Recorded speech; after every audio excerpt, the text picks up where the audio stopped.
We are going to answer one of the deepest and most important questions posed in life. If you're gonna buy a Blackwing, do you get the manual or the automatic? I'll include a link to the Provo Cadillac's website in the description down below, providing us with both these cars. Both these cars are available. If you have any questions, just ask for Alec. Let's get right into it.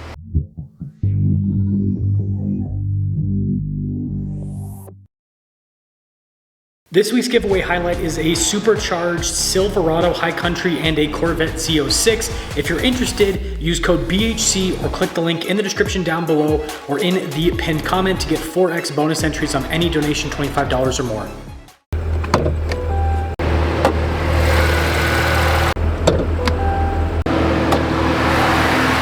The Blackwing is powered by a supercharged 6.2 liter V8 that produces 668 horsepower, 659 pound-feet of torque.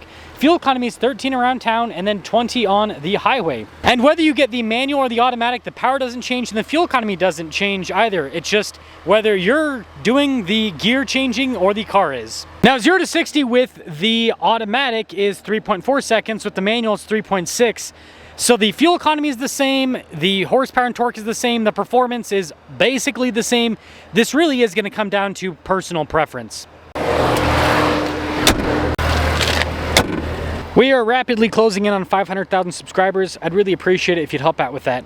Now there are some key differences between this Blackwing and that Blackwing. The manual Blackwing has the precision package, so it has the lowered suspension with the stickier tires. Whereas the automatic Blackwing does not have that package, so the tires are still sticky, but they are less sticky and they're also slightly narrower, it looks like. For example, on the front of the manual, it's 285 by 35 by 19, whereas on the front of the auto, it is 275 by 35 by 19. The rear of the manual is 305 by 30 by 19, and the rear of the auto is actually identical, 305 by 30 by 19, so it's just the front tires that are wider on the manual. Other than that, the manual has more carbon fiber, so the side skirts of the manual are carbon fiber, whereas on the auto, they are just painted black. But other than that, both of the cars are extremely similar. There's a look at the auto, and there is a look at the manual. You can see, I mean, to the untrained eye, you're looking at basically the same rig. And that sameness continues inside. I mean, the seats here in the automatic are very similar to what you have in the manual. There's a little bit of a difference, but the biggest difference, you got the automatic shifter in the auto. And then you guys can see with the manual, the seats have that white coloration, and then you've got the manual shifter, but everything else, the screen, the sunroofs, all of that, it's going to be the same. Now there is a big price difference between these two cars. So you can see the packaging on this automatic. Total MSRP in this one's $120,220, and that's because it doesn't have the precision package and it has the carbon fiber one, so again, less carbon fiber. The manual, on the other hand, has the precision package, it has the carbon fiber too. It's like fully decked out, $139,705. So let's take these out for a quick spin and see which one performs the best. Something as funny as acoustic glass in these Blackwings, and so it's kind of like this interesting setup where, you know, they obviously want you to be able to experience and hear the performance, so you got this big rowdy exhaust, but then you also have acoustic glass which insulates you more, so you hear the rowdy exhaust a little bit less. Now I do got to admit something. When I was staging the cars, I totally stalled the manual. And something to note about this manual is the clutch is actually really good, but it does kind of have a weird grab point where you actually don't really feel through your foot when it's grabbing. You kind of have to just memorize it. And so it's something that like and it's like an on-off switch with the clutch. It's not like this progressive kind of like, oh, it's starting to grab. It's like it grabs, and then if you don't have enough throttle, well, yeah, you embarrass yourself in you embarrass yourself in front of all the caddy guys. So it happens. It is what it is. I'll never live it down. I review cars for a living, but I can't even park a manual without stalling it. This interior is really nice. I do like that. Let's pop it straight into the, what was it? Oh, that's regular mode. Yeah, let's keep it in the V mode. We're gonna have some fun, right?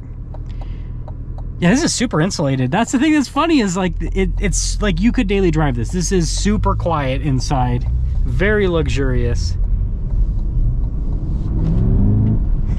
Oh, this thing's got some legs. Wow. I mean, just instant. And just understand, like, I can't go too crazy in this car. We have an RPM limit in it, right? Man, that's nice. I'm gonna try the rev match function too here.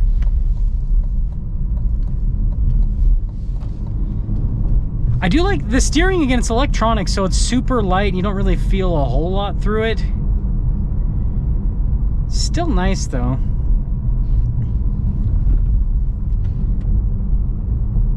Man, the shifter, it's super notchy into the gates. See how the auto rev match, I can't even compete with that, guys. I can't compete with that. Not even close. It's too good. Man, this is such a nice car. Like, as crazy as this sounds, if you got, like, this would be the car to daily drive. This would be the car to daily drive if you got this. Because it's so comfortable. Like, the seats are comfortable. They got massage function, if that's your thing. Once you get used to the clutch, it's wonderful. Oh, buddy. Can't even put the power down. Oh, man.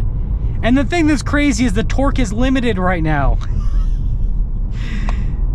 What a monster. What a monster of a car.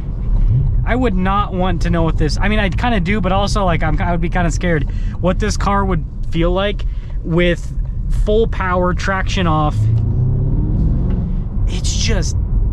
This is a monster. This is an absolute monster. Okay, just making sure he's letting me through. Nice person. Yeah, and it's the engagement with the shifter, it's very smooth. It's very, very smooth. Man, this is a car. This is a car.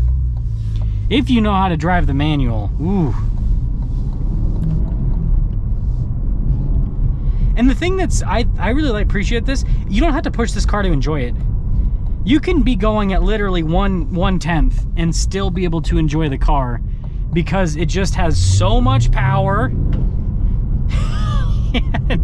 and the shifter's good. And it, you know, it breaks loose pretty easily, pretty darn easily. And I got all the, you know, I got it in the V mode, but I got the traction on and everything.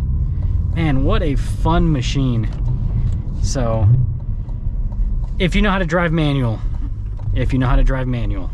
driving the auto back to back with the manual, and it's gonna be an uphill battle for the auto. Now, I will say, I don't think you're probably gonna be able to tell the difference with the suspension and the tires on road. Maybe, but I think it'd be a tough thing to try to differentiate because the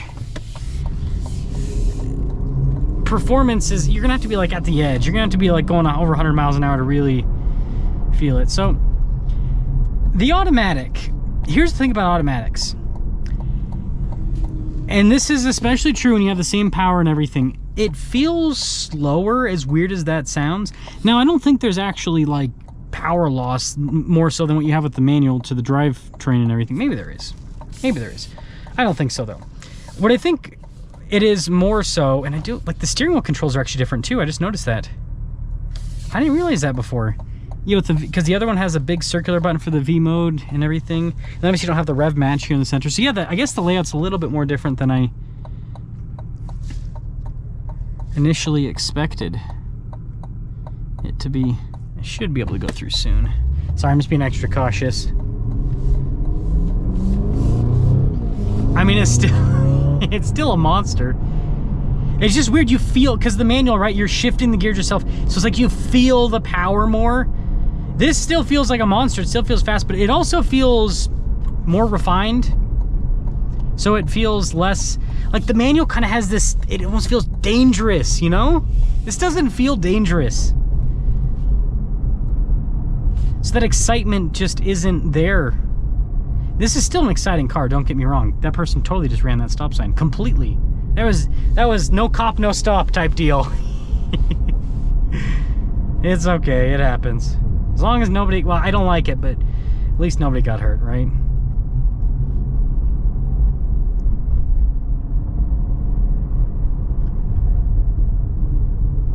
Ah, the exhaust gargles. And I mean, I guess this does technically have a manual mode. We'll try that out. See how that feels.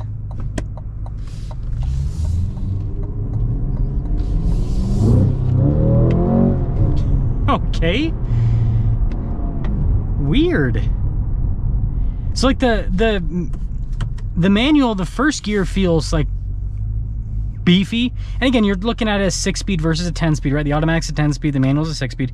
But yeah, the first gear feels really beefy, and then second gear, I mean, it really gets its legs. That's every single manual, right? This first gear feels kind of wimpy. Second gear feels better, but I don't know, it feels like this has less torque. It's really strange. It's really strange. So, manual versus auto. I mean, the auto's technically quicker, but like, I'm on team manual all the way, all the way.